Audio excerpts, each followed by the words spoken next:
morning, all. Lovely to see you on this beautiful Sunday morning and this long weekend. So we know that some people have gone away because it's a long weekend, but one of the beautiful blessings is that at least one person has come our way. So lots of us know Dave Ney. So great to have you. Dave moved to the island about a year and a half ago. Yeah, but he's come back just for the day. So lovely to see you. Great to have you here with us.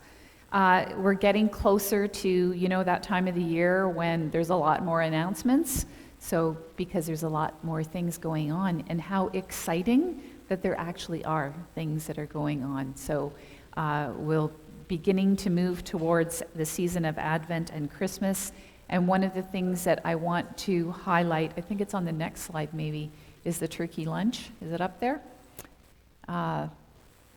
Just to say that I think Peter and Ellen are going to need some volunteers to help with the turkey lunch this year. They always need folks, but you can get in touch with Peter. We have Peter's email address, or you can let us know in the office if you're available to help with the turkey lunch, because that's usually a bigger than normal gathering that we have, and we'll have it after church, first Sunday in Advent. And we'll welcome the public in for that. So please invite your friends and family to come and have some turkey together. It will be a lovely thing for us to be able to do. We haven't been able to do that for a couple of years, right? The other thing that's not up here, but I want to mention, is that if you are new to the church, if you have started attending sometime in the last year, Carla and I are going to host a gathering right after worship next Sunday. You do not need to let us know that you're coming, but you might want to know that opportunity is available to come, so we can hear a bit more about how you have ended up here, and we can share with you a bit more about what goes on here in this community of faith. So the last announcement that I have is some of you have been hearing over the course of this week that Jen Beth Fulton took a tumble and she broke her hip on Tuesday evening. And some of you may know that James had surgery on Monday. So the two of them are not in great shape. Jen Beth had surgery on Thursday. The surgery went well. I saw her Friday. She is in good spirits. And I'm really grateful that James in particular is open to us being of assistance, James and Jen Beth, the ones that do so much for everyone else, but say, oh no, we're fine when it comes to them so often. So we will get a meal train going. There is a sign-up sheet for that. There's a small white, one of the cafe tables has a sign-up sheet for that. Just put your name and email on that, your phone number, and we'll get in touch with you. We will let you know when the meal train is up and running, and we will give you some pretty specific instructions about their food needs and limitations, and when and where you can drop off food for them. And we're not going to put that in motion until we know that Jen Beth is home from the hospital.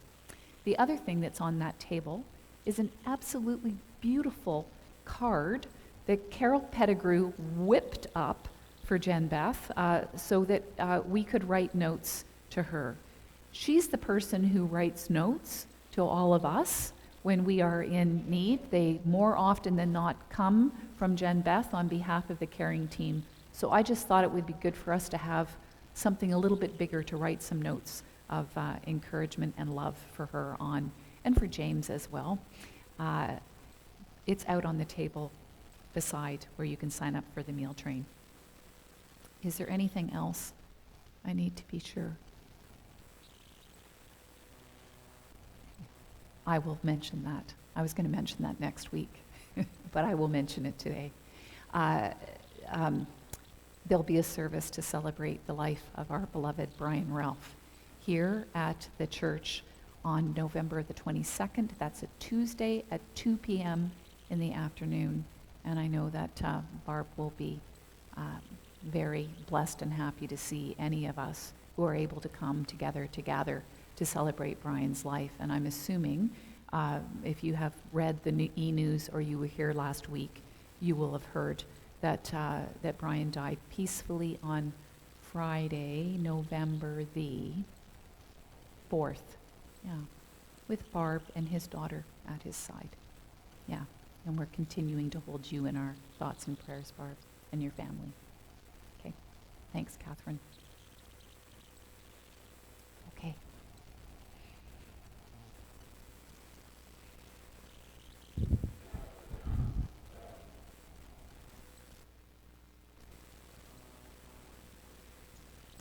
The welcome that we extend here at Mount Seymour United Church is as broad and as deep as we can make it. And so you are welcome here, no matter how old or young you are, wherever you are on life's journey. You're welcome here, no matter what your marital status is, your sexual orientation, your gender identity or expression. You're welcome here, whatever your financial background is, whatever your cultural or ethnic heritage is. You're welcome here if you consider yourself to be a Christian or part of another faith tradition, or you're someone who seeks to explore the mysteries of life and serve the ideals of compassion and justice and peace. And in the spirit of justice and peace and reconciliation, each time we gather here, we remember that this is the unceded and ancestral land of the Coast Salish people, in particular the Musqueam, the Tsleil-Waututh, and the Squamish nations.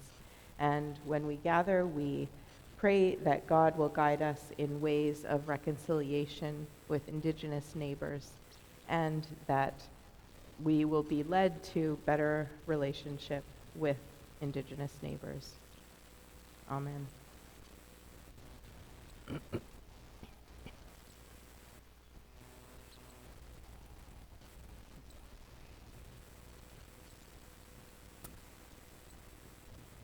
So anyone who has been part of this community of faith for a long time, and even for a short time, you, I am suspecting, will have some sense of the benefits of being part of a community of faith in general, but this community of faith in particular. So today we are going to reflect on the benefits of our communal life. We're going to celebrate what we receive in this place. We're going to give thanks for the gifts that we have been blessed with, and the way that when we are called to share our gifts with others, those gifts are amplified. And we're going to ponder the way that we are called to share what we have been given for the sake of the whole.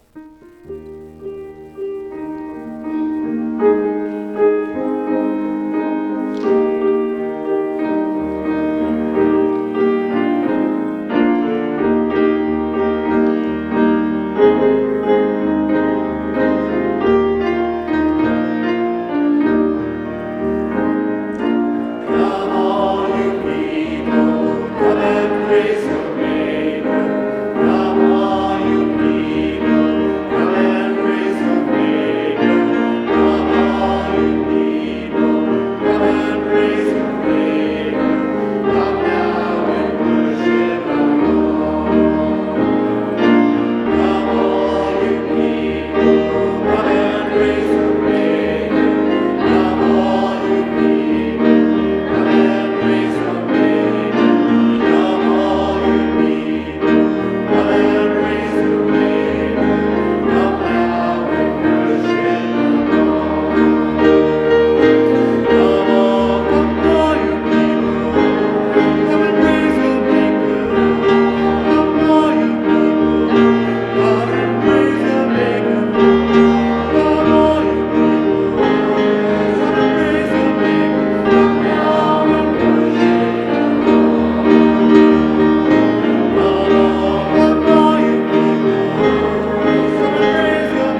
And one of the very precious gifts of being part of this community of faith is that we're not alone when we gather. We gather in and surrounded by and within the presence of the living Christ. This presence that is at the heart of our life together animates our living and calls us to live out of this light that is within each and every one of us.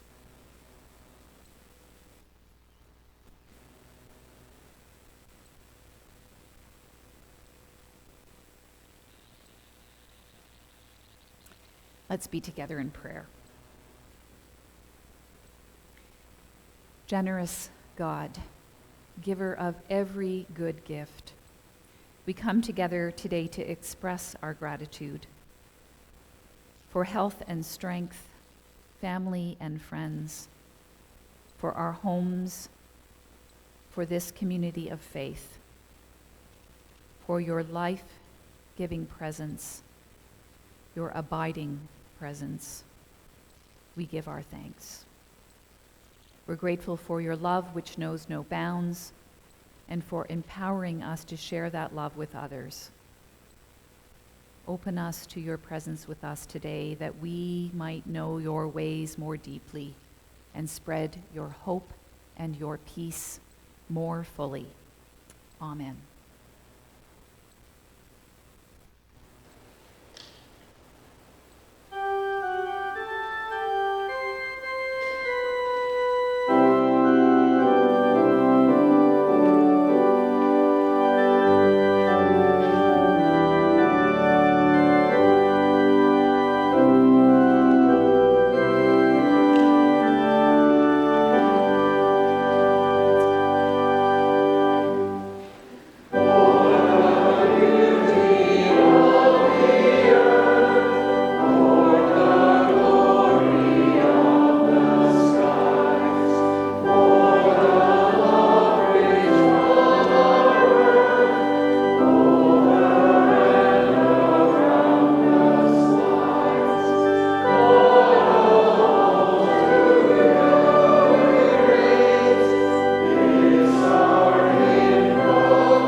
How blessed we are for all of this goodness of which we have sung this morning.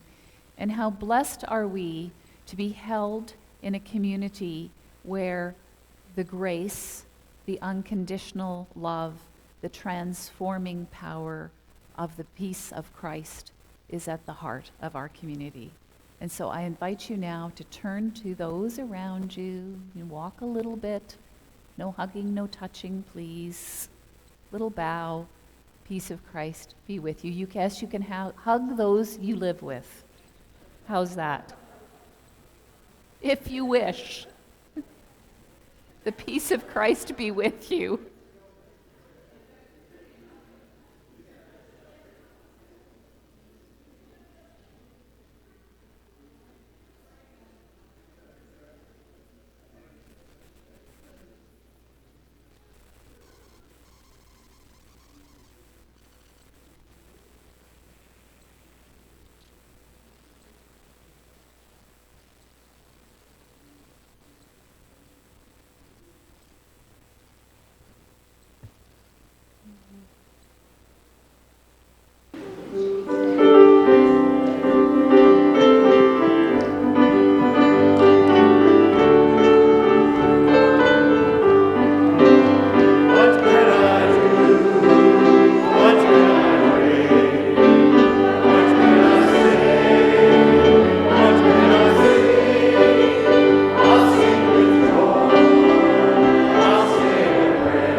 Good morning.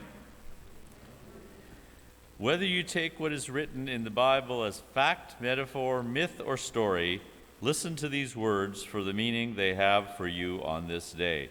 Our reading is taken from Acts 4, verses 32 to 35. Now the whole group of those who believed were of one heart and soul, and no one claimed private ownership of any possessions, but everything they owned was held in common. With great power, the apostles gave their testimony to the resurrection of the Lord Jesus, and great grace was upon them all. There was not a needy person among them, for as many as owned lands or houses sold them, and brought the proceeds of what was sold. They laid it at the apostles' feet, and it was distributed for each as any had need. May the Spirit bless us with wisdom and wonder as we ponder the meaning of these words for our lives.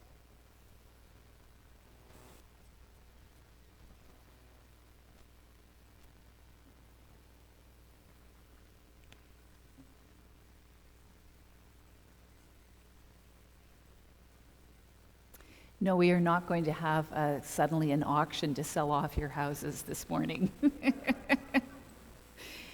That reading is one of the earliest descriptions that we have of the church that began to form after Jesus had died and people were starting to come together to take up his ministry.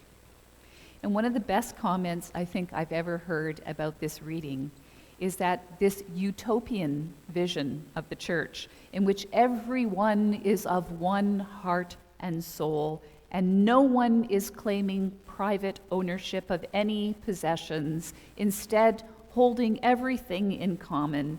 One of the best comments I've heard about this reading is that this is not a good yardstick for measuring Christian community. If it were, it would be a recipe for a host of failures. And I'm actually kind of good with that, because even though I love you all dearly, at the end of the day, I really appreciate going home to my privately owned house and turning the lock on the front door, for at least another day until I come to be with you. So I'm really not all that interested in living in a commune with everybody here, even though I love you dearly, just to be clear. And evidence has shown that although the early church may have aspired to these ideals outlined in this very brief passage of Scripture, after all, they were, if we remember the Pentecostal story, when people were coming from all different places in the world, they were a very diverse community, and they had been knit together by this Pentecostal power of the Holy Spirit, and they were seeking to live a radically new life. So even though they had this ideal of how to be together, there is also evidence not much further along in Scripture than the passage that we had this morning, that there actually was division among them, and that there were few people who actually gave up private ownership of their land and their houses to put them into the general pool. Some people did, but it was not a common practice. And so this description of the church is less about how to be a perfect community of faith and more about the dynamic power of God to transform and to change lives when people gather around the heart of what it means to be the church. Several years ago now, I'm thinking like 7, 8 years ago, we took time together as a community to consider what's at the heart of Mount Seymour United Church.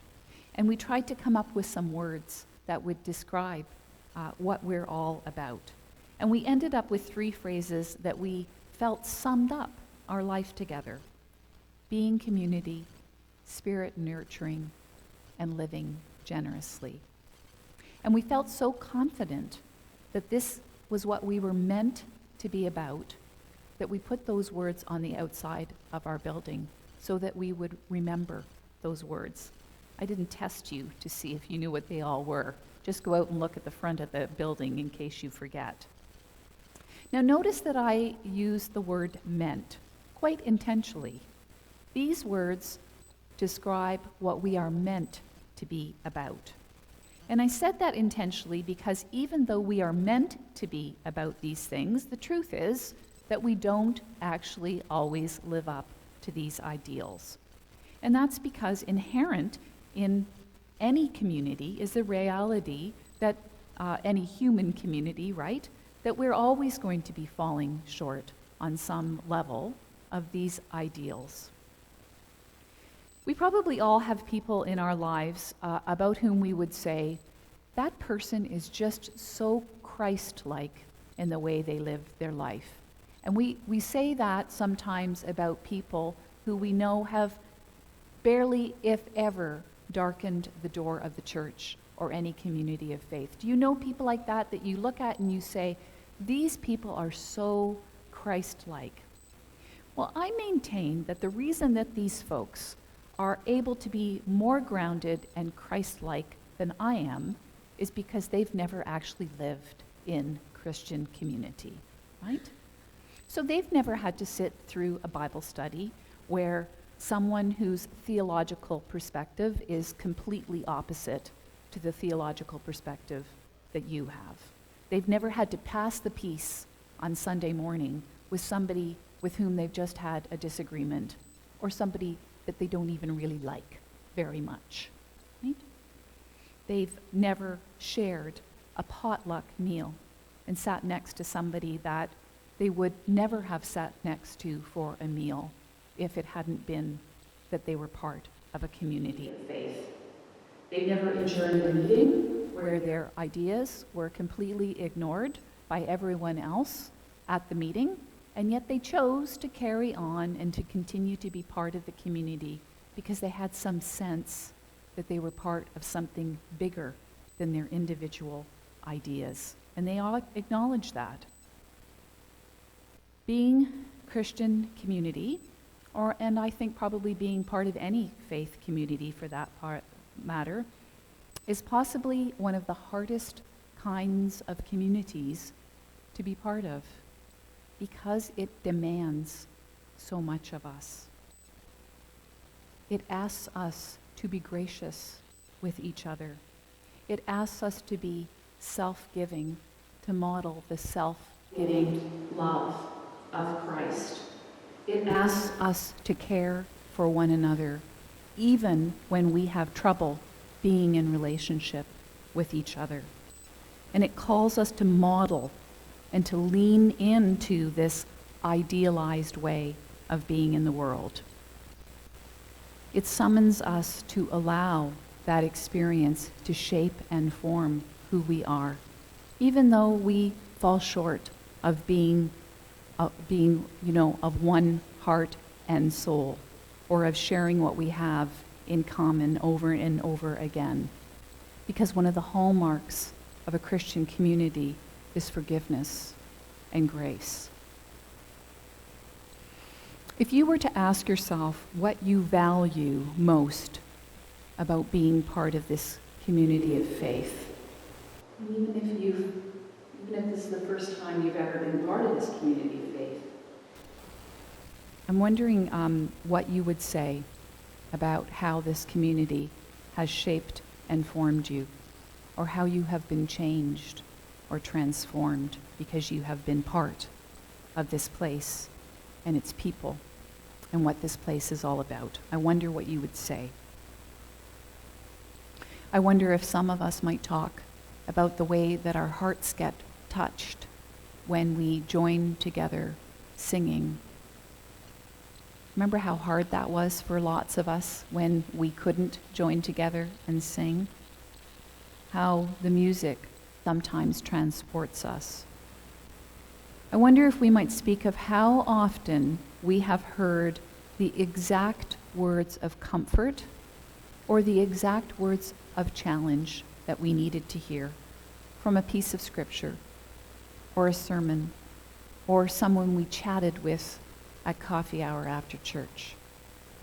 I wonder how many of us have been transformed through the wisdom that's been shared with us from our youngest members, the children and the youth, as they wonder together about the scriptures. And I wonder if some of us might speak of the mystery of knowing that we are not alone, how that happens, times when we sensed this community praying for us, even when we weren't even in the midst of the community, but we knew that we were being held in prayer. Or when we were brought food, or given a ride, or enfolded in a prayer shawl, or received a note from someone on the Caring Connection teams, or a phone call from someone who noticed on Sunday morning, I saw that you were troubled this morning. I just wanted to call and make sure that you are okay. I wonder how many of us would say that we've been shaped and formed by working side by side with one another in the garden, or in the kitchen, or in the thrift shop.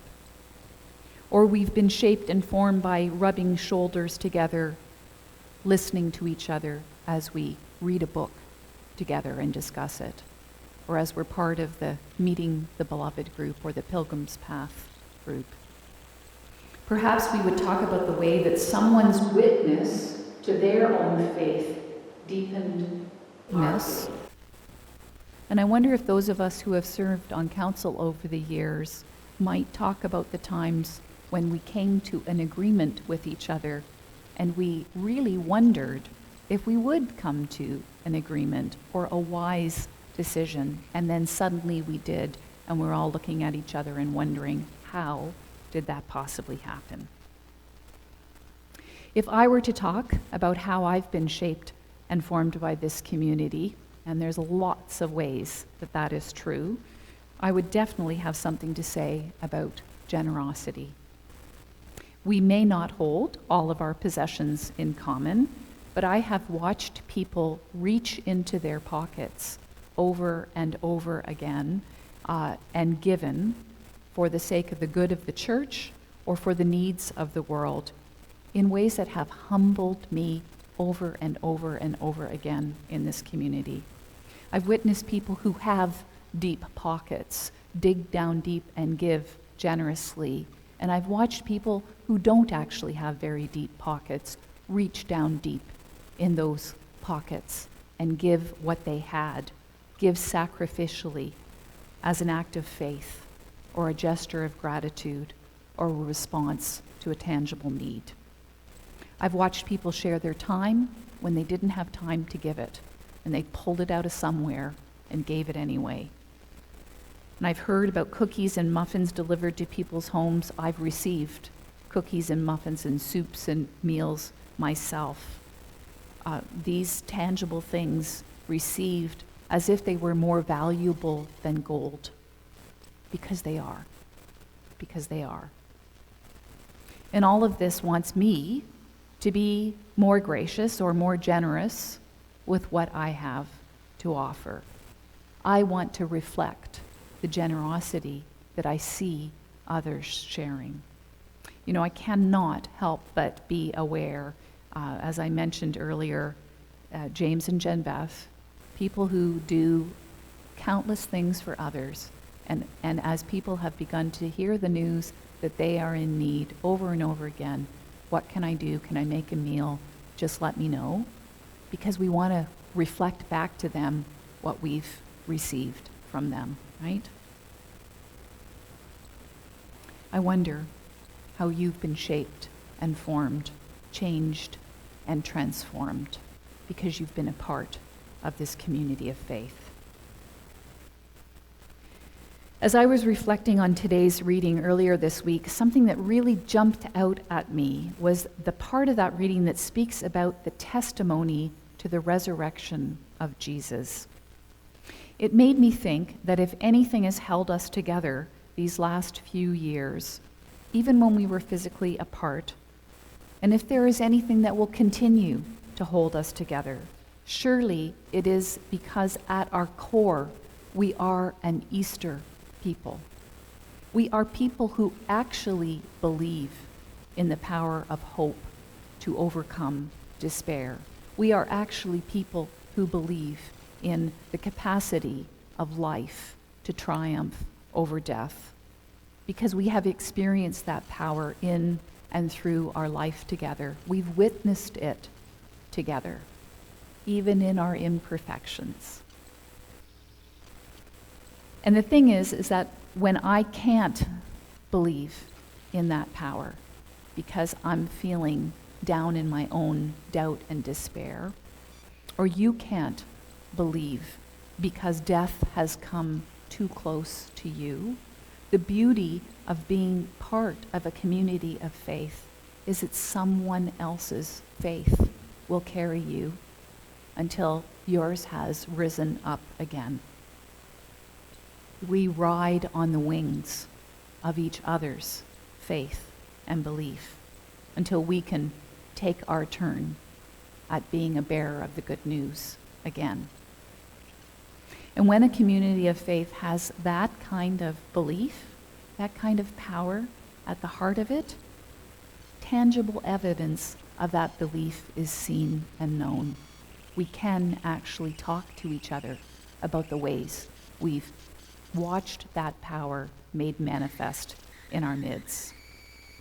Goods are shared, people are cared for, we have what we need, and grace abounds. It's a good thing. It's a good thing. How blessed are we? How blessed are we?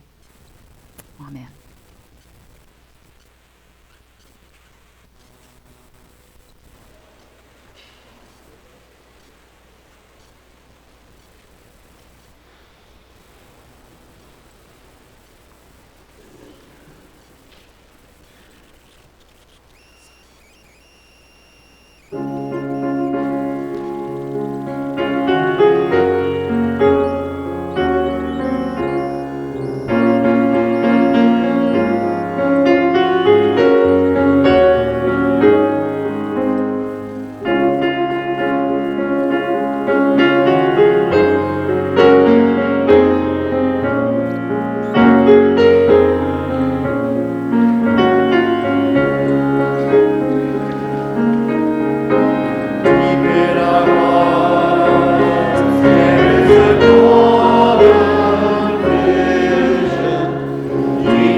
Morning, everyone.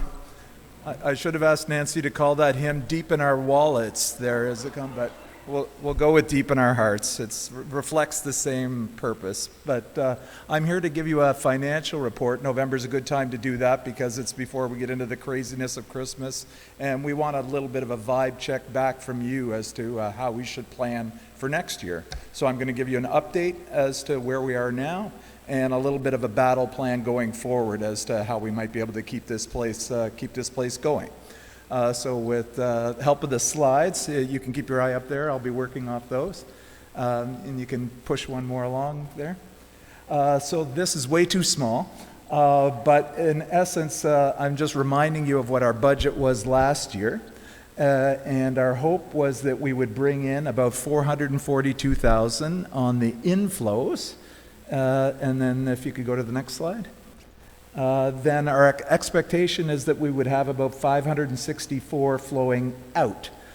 So for those of you who are good at math, that means that our expectation was that this year, for our regular givings against our regular expenses, we would be about 122 grand underwater. And then we were also going to make a few investments in some sort of special projects like the mental health ministry, the cafe, the garden, and the new building at First United, all of which would mean we would have a deficit at the end of the year of $290,000.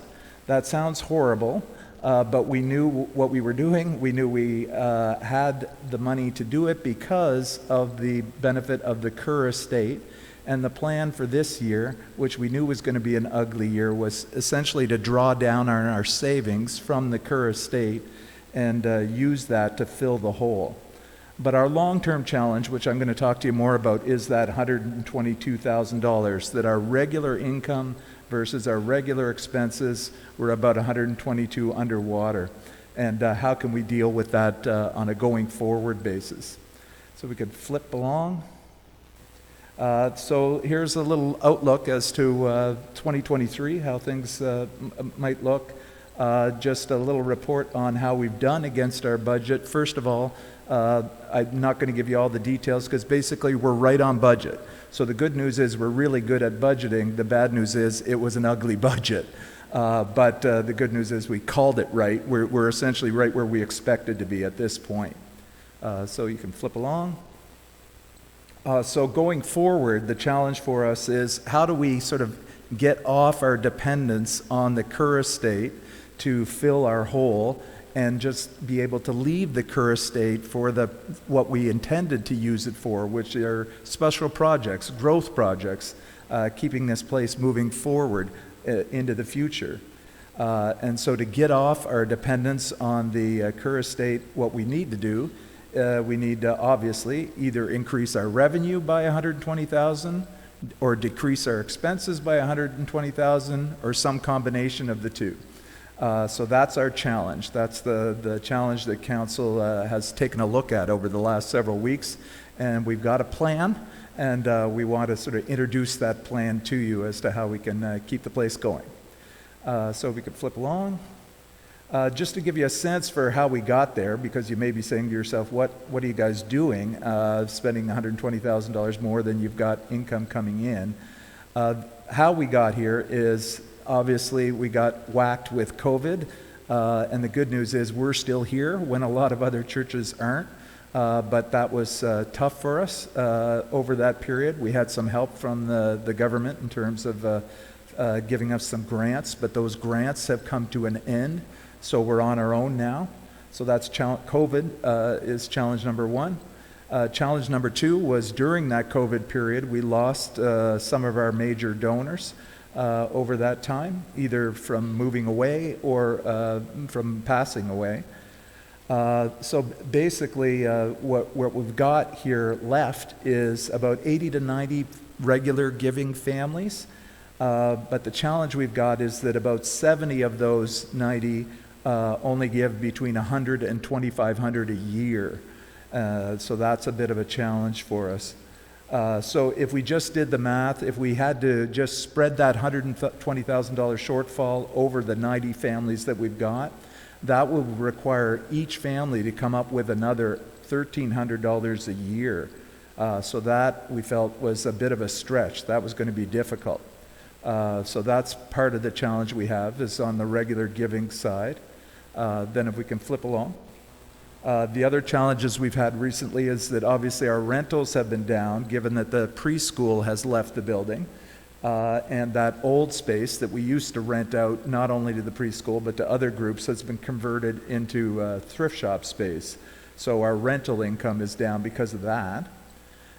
On the flip side, our expectation was, absent COVID, was that the thrift shop was going to potentially make up that difference by having so much more space. And there was a strategic plan prepared pre-COVID, and based on those projections from that strategic plan, we wouldn't have a hole if everything had gone as we intended. But unfortunately, we can't just make COVID go away. And so the thrift shop just hasn't been able to do, not surprisingly, what we expected to happen pre-COVID. They're going to need a little time to get back up to speed again. So that's our challenge.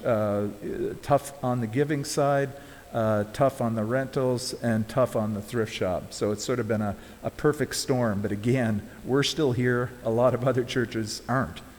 So if we can flip along. So what can we do going forward? The first alternative, which we called the bad alternative, and I hope you'd all agree is a bad one, is that we could treat the Kerr Fund like a lottery winning, and like a lot of lottery winners, they just blow it all away, and in 5 years they're back where they started again. We could do that too. We could, there's about $900,000 or so left in the Kerr bequest. We could use that to fill our $120,000 hole for the next 5 to 8 years and just blow it out and hope that something else saves us at the end of those 5 to 7 years. But to us, that seemed like a really bad idea. We didn't want to be in that position. So what we've done instead is we want to present to you a 5-phase plan to sort of get ourselves out of the hole. And we think it'll work. We hope it'll work. So phase 1 of that plan is council had a meeting, and we talked about what we could do. And what the council have done is we've all committed to increase our givings by 15%. And we've got official confirmation that everyone on council has done that. So it's actually going to be a little higher than 15%, I think, that council have done. We felt we had to sort of lead by example. And so we've all agreed to that 15% increase in our own givings. And so phase 2 is happening as I speak. This is it. The phase 2 is to ask the rest of the congregation to come close to what council have been able to do. And so we're asking you all to think about whether you could increase your monthly givings by 10 to 15%. We're also asking you to consider whether you'd be prepared to go on pre-authorized remittance, which is the automatic deduction from your bank account. And that I always explain that as it just makes sure that your intention actually happens. You have in your head that you want to give $300 a month, but in July you take a month-long vacation and that doesn't happen. By being on par, that just comes out every month at the same time, whether you're here or not here. And so what you intended to do actually happens automatically without you having to think about it or to be here to do it. So that makes a big difference. And then also we're asking you to consider whether you're actually at the right level to begin with. I know when I first came here, I had no idea what the right usual number was to give to a church.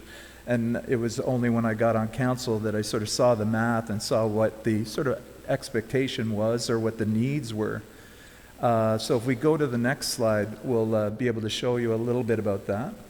This is a chart of the annual givings of the various families. And as I said, we'd like to get this all shifted up a little bit.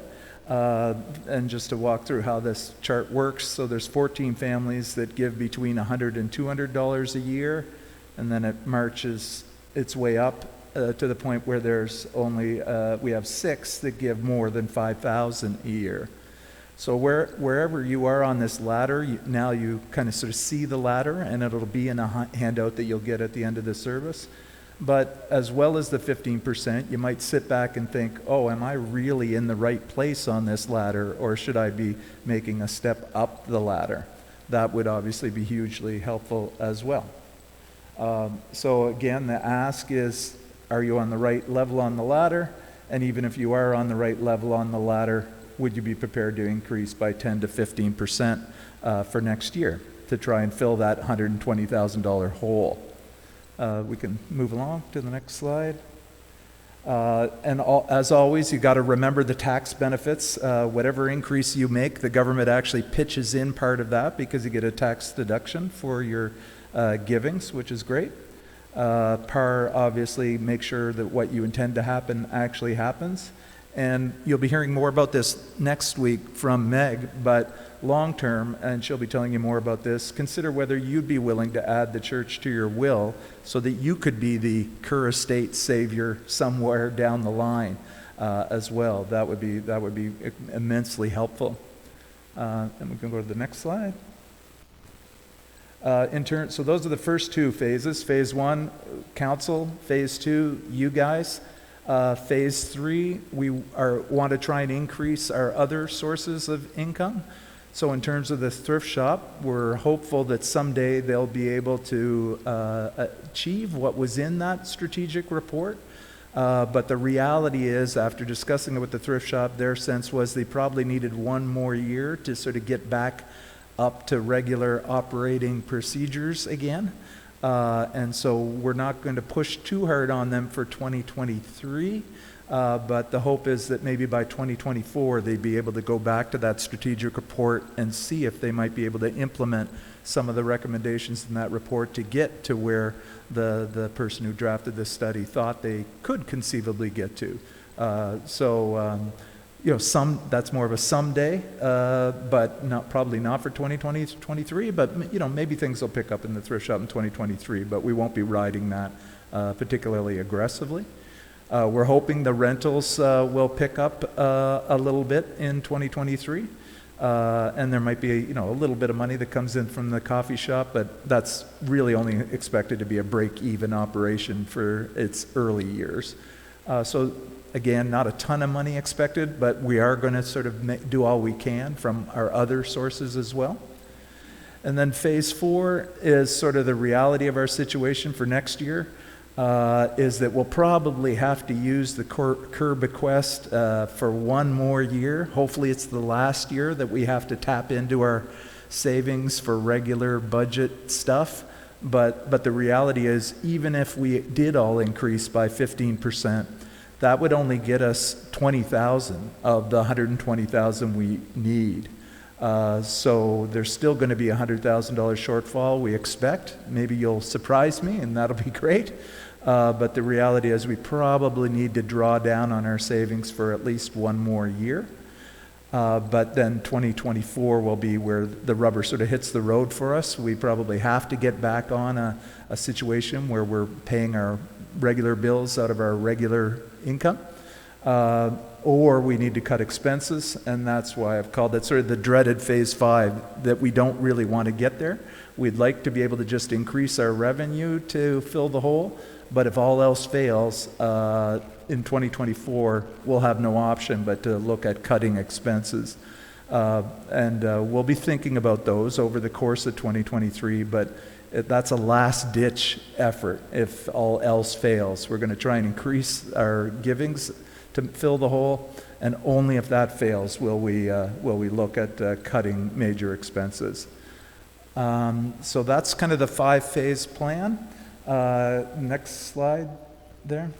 And so you're probably asking yourself, can we do it? And I just wanted to encourage us that even though this probably sounds like a bad news report, again, we're still here and a lot of other churches aren't, so that's great news.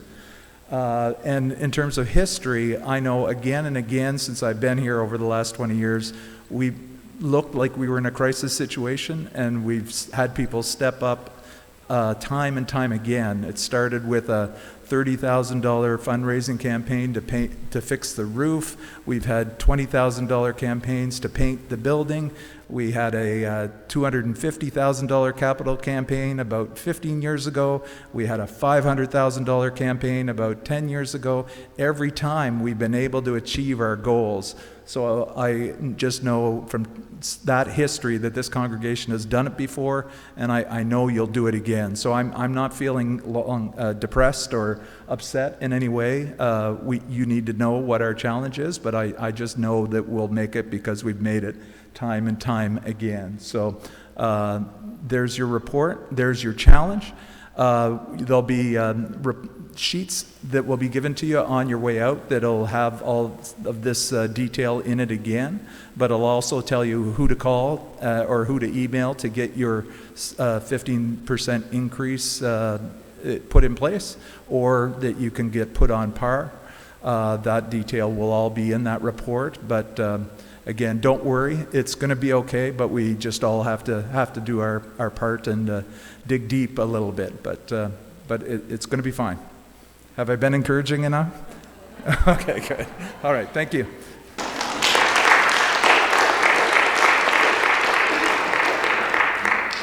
Thank you, Ward. Thank you so much for leaving out the dreaded phase 6. That was the one where I kill you, we get a bequest. You kill me, we get the expenses decreased, right? You know, toss a coin. Which would you prefer? Did you turn the camera off? Yeah. So there's no evidence of it. Yeah. But then it did occur to me that I might have to kill both you and Catherine, and I really don't like that option.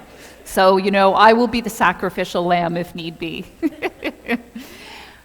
We've invited Mark Colombe to speak to us a bit about why he and Michelle give generously to the church and why this place is of value to you.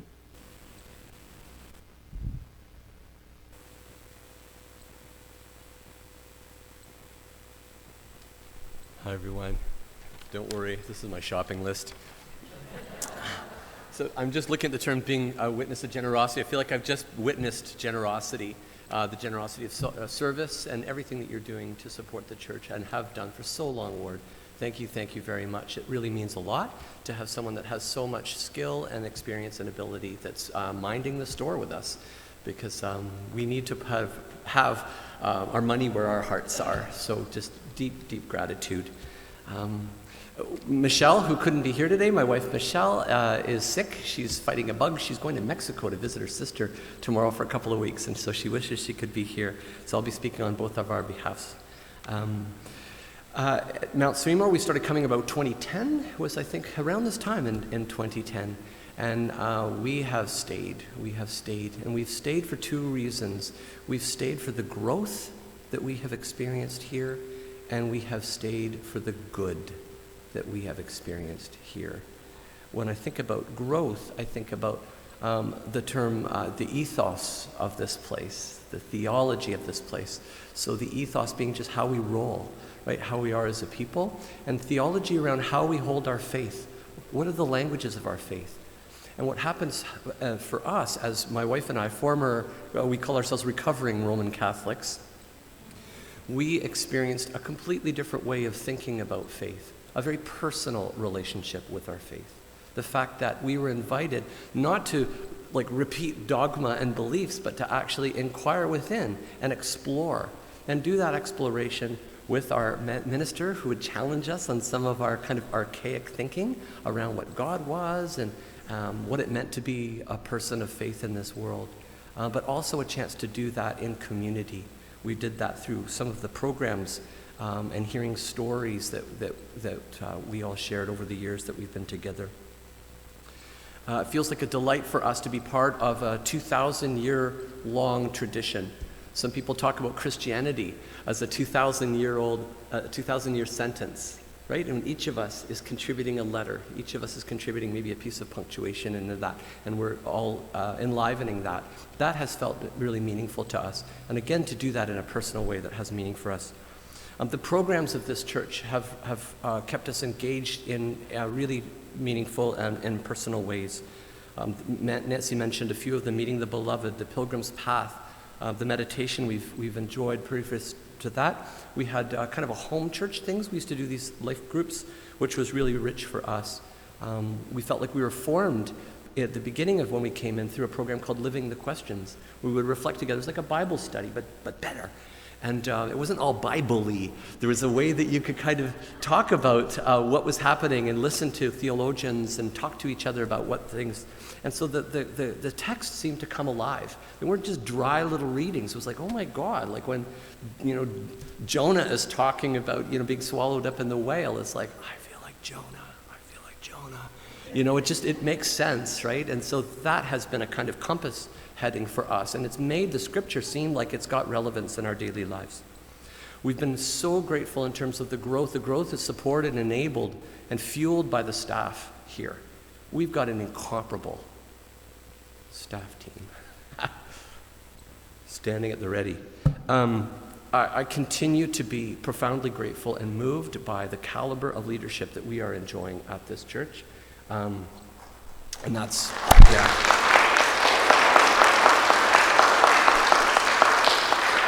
Like, we've got the best, right? We've got the best.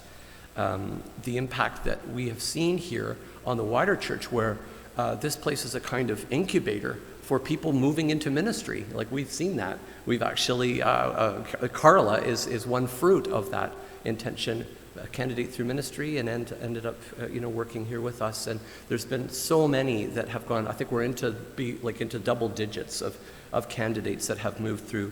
And even in my own life as a person that came in as an IT weenie and programming computers and things like that, the impact and invitation to grow and transform and to become a different person was so significant and personal for me that I went ahead and did that. And so now I actually work in the United Church, and it's been an extraordinary time over the past 9 years. I mentioned that we give for the growth, but we also give for the good. And the good that this community does is fantastic. This is an inclusive, safe, welcoming place. That we live our faith tangibly. It's not just something we say, it's actually what we do. It's in our DNA, right? It's how we show up. People talk about one thing, the most important thing that they think that happens here at church. We talk about, a lot of people would say it's the welcome, right? It's the welcome. And it's not just the words that what we aspire to. There's a part of us that know it's already true, right? We love that because we felt seen, we felt included. So we extend that inclusion and support into the community. So we're offering a ministry that's not just tending our own well-being, as we do so well, but it's tending the well-being of the need in the world around us in the community.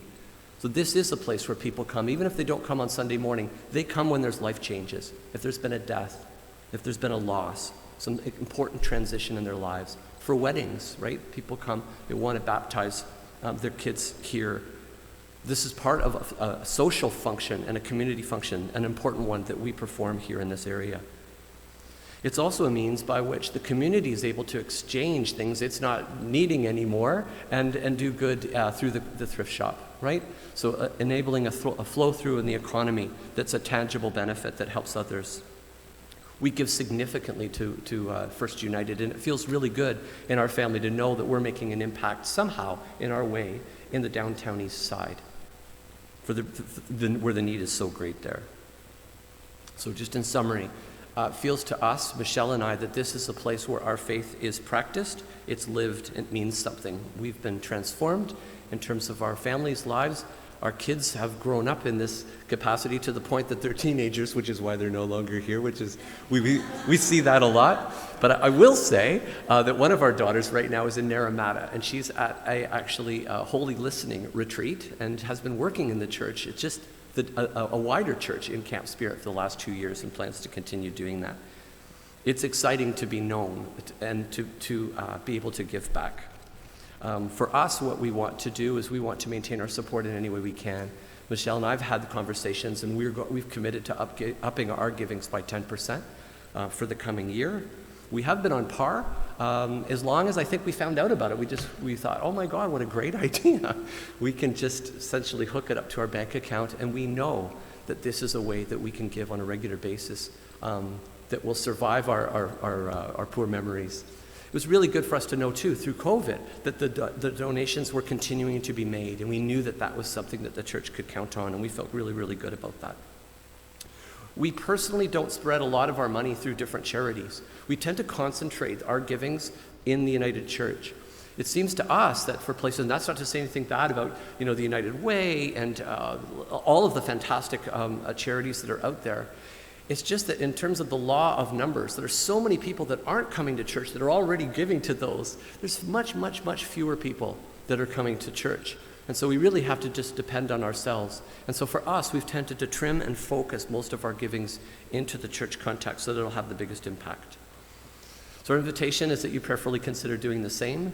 We're totally grateful for the difference that this ministry has made to us, and we hope to help to give back in our own way. Thank you.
After each section of the prayer, I invite you to join me in the response, which is, we thank you for the gift of something.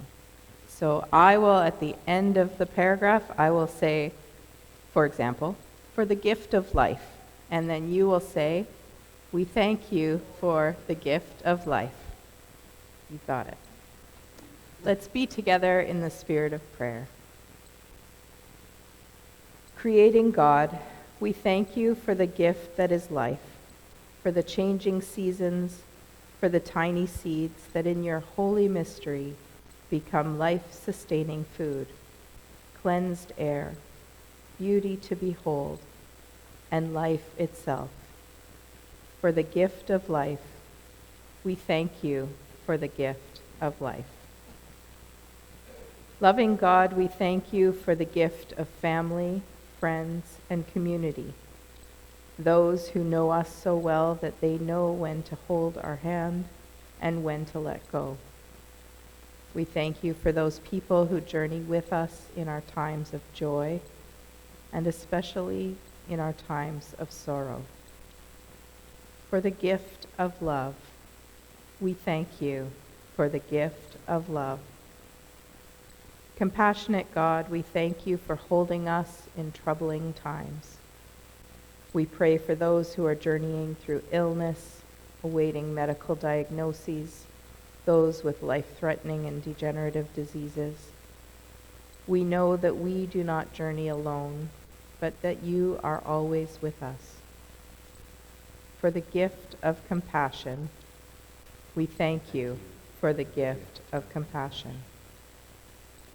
Challenging God, we thank you for writing your law upon our hearts so that we are called to seek justice and to love kindness.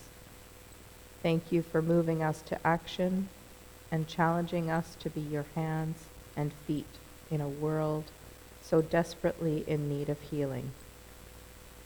For the gift of challenge, we thank you for the gift of challenge. God of all time and place, we thank you for the gifts of life, love, compassion, and challenge. Help us to know that each small individual action, together with another's, can make a difference to the world and make a world of difference. For the gift of our call to discipleship, we thank you for the gift of our call to discipleship. God of this place and these people, we thank you for this community of Mount Seymour United Church. We are grateful for all who came before us to make this community what it is today. Help us to remain faithful to your call so that we might provide ministry to the wider community for many years to come. Today we pray for those in our community who need to be surrounded by your healing love. We pray for Jen Beth and for James Fulton as they recover from surgeries. We pray for Nancy and Andrew Stonkus. We pray for Gladys Johnson, who's having surgery tomorrow. And we pray for Alan during her time of recovery. We pray for Barb and for Suzanne and for all who are grieving. For the gift of community. We thank you for the gift of community. God, hear our prayers of our community this day. Amen.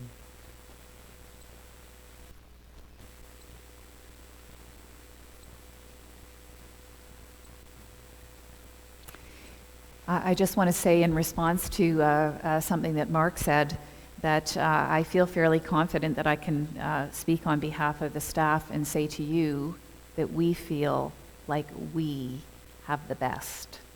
I mean that in all sincerity. We feel like we have the best in you.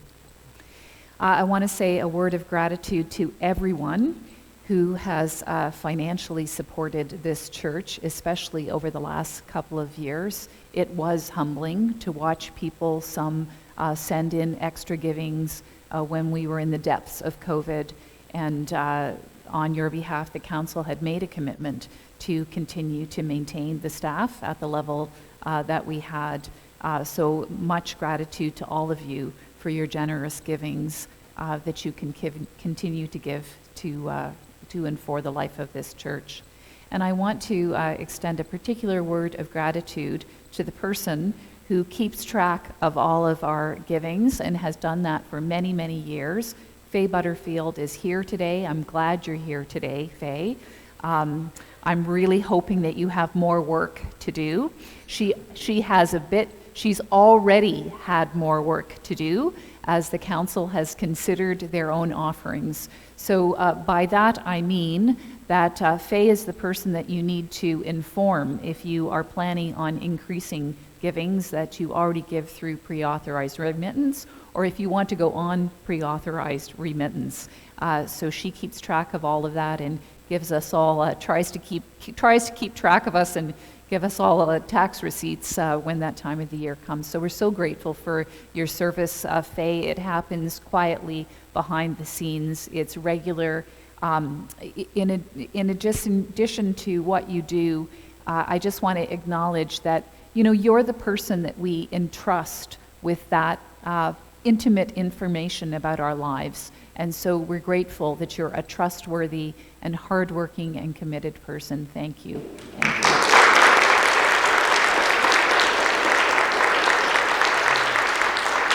If you want to know about pre-authorized remittance, there will be these pieces of paper out on what we call the action table at the back of the church.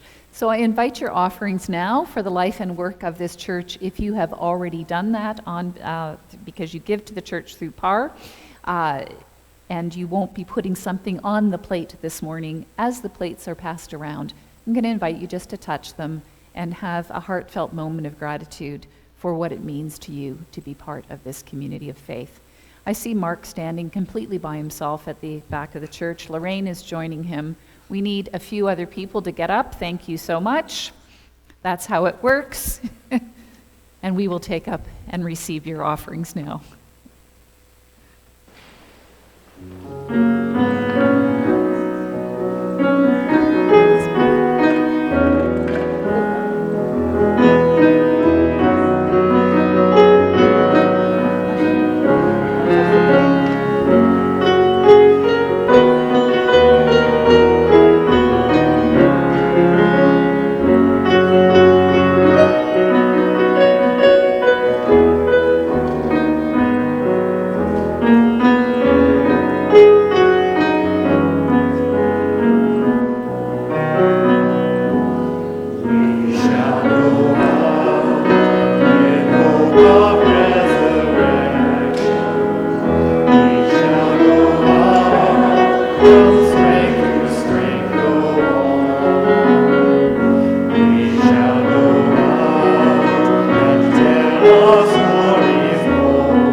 I think so often we gather together on a Sunday morning and we think that we're coming for ourselves, but often we're coming to be the body of Christ for one another.